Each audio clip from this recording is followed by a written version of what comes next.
ever been ready to color and you grab one of your favorite markers and you go to color with it and the marker is dry and you haven't used this marker so much, you have no reason being dry? Well, the problem may be your marker storage and setup.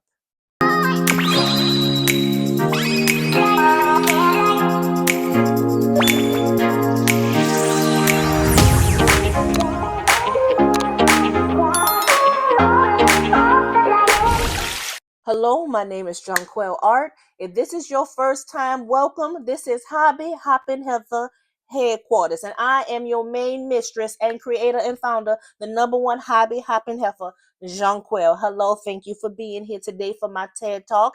Today we are going to talk more about markers. If you saw my last video, please go back and watch it. If you didn't, I talked about the Ohuhu 320 set of markers. But this video isn't just about Ohuhus. This video is about all markers in general. We are definitely going to be coloring alcohol markers, but we also may get to acrylic markers as well. But the thing I want to talk about today when it comes to alcohol markers is, I know you be looking at the videos and you be seeing a lot of these very, very pretty aesthetic setups. I happen to like mine myself. I'm currently going over and adding more colors to it properly.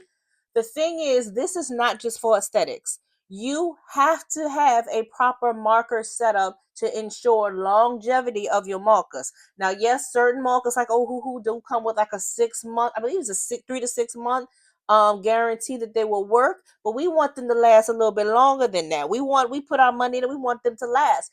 Therefore, there are certain tips and tricks as to how you must store these markers, as well as my own tips on how to make coloring easier based on how you display them. I want you to take a good look at this marker. Look at the tip. Do you see the discoloration on the tip? On one end and on the other end, you can really start to see that this marker is drying out. That is because this marker was not stored properly. It was stored the same way that they come in. Most markers you'll receive will come in these black cases and they will be upright. And it's very tempting to leave them in here because, they're perfectly in there. But as soon as you can, you want to transfer these markers to a horizontal setup. Horizontal. The reason being, even though we don't know it, these markers are currently mixing. The alcohol formula in here is always mixing. It's never steady. It always has to stay level and flat. That way, one side of the tip will dry out in the other, especially when you're dealing with dual tips. Because if you leave it this way, now all of the ink is rushing down here. This marker dry. If you flip it the other way sometimes, now all the ink is rushing down here. Now this tip is dry. It must lay even. Even if it's not dual tip, they need to be horizontal, but especially if it's a dual tip marker. Remember, we are looking for longevity out of these markers that we have spent 30 days and 30 nights swatching. Another thing, which is, basically common sense that for most of us, making sure you put that cap on secure. This is alcohol, and just like alcohol in real life, it evaporates quickly. So these will dry out immediately if you don't put a tight seal on them. Also, avoid putting your markers in direct sunlight. So if they are underneath a window, move them. No markers in the sunlight. They are vampires. Move them. Also, temperature matters. They cannot be in the extreme heat or the extreme cold.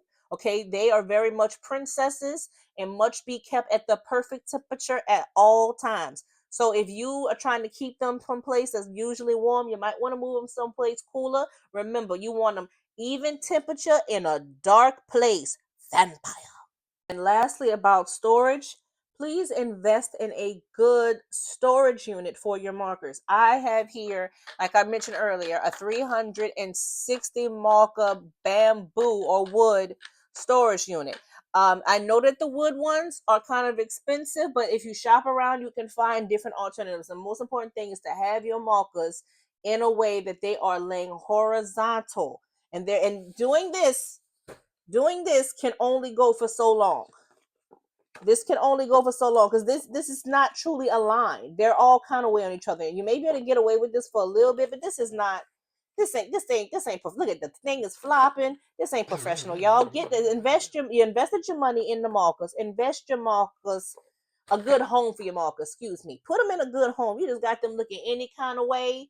You know, you got white refrigerators all up in where your markers stay. Please invest in some good place for your markers. I'm going to move on to the next order of business, which is your swatch sheets. These are important. These are not meant to swatch and then toss to the side.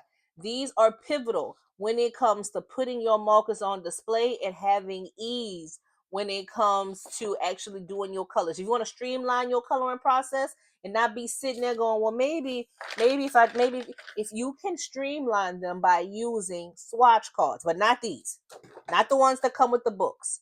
You must make your own. These are the swatch sheets I made for my Ohuhu markers. I made this myself in Canva. Let me know if you're interested, and I can go ahead and have a link to the ones I made, but you can easily make your own in Canva, and I can make a video on how you can make your own custom one.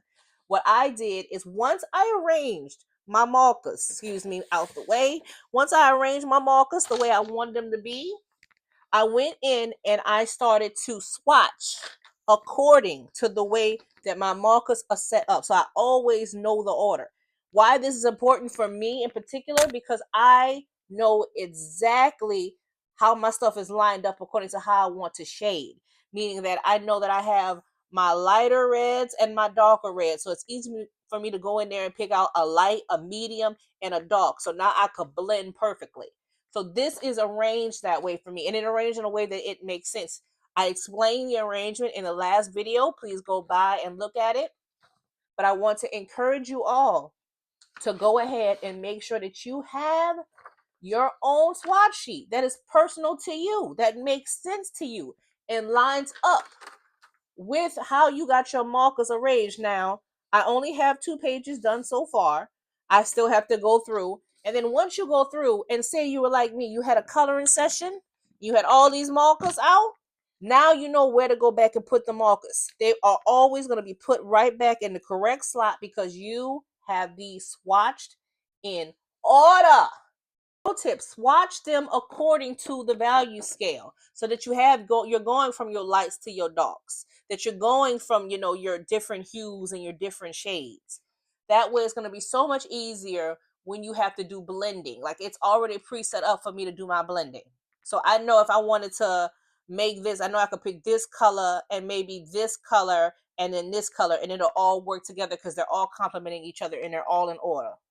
If you enjoyed this video, please go ahead and give me a like, a comment, and please, please, please subscribe, and then share with your friends so they should subscribe too. I got big goals and big dreams for this YouTube page. Remember, we're going to be hobby hopping. Today, we're doing markers. Tomorrow, bookbinding. After that, ice sculpting. I don't know. We're going to figure it out. We're going to have some fun here on this here channel. Also, don't forget, guys, I am also a coloring book artist.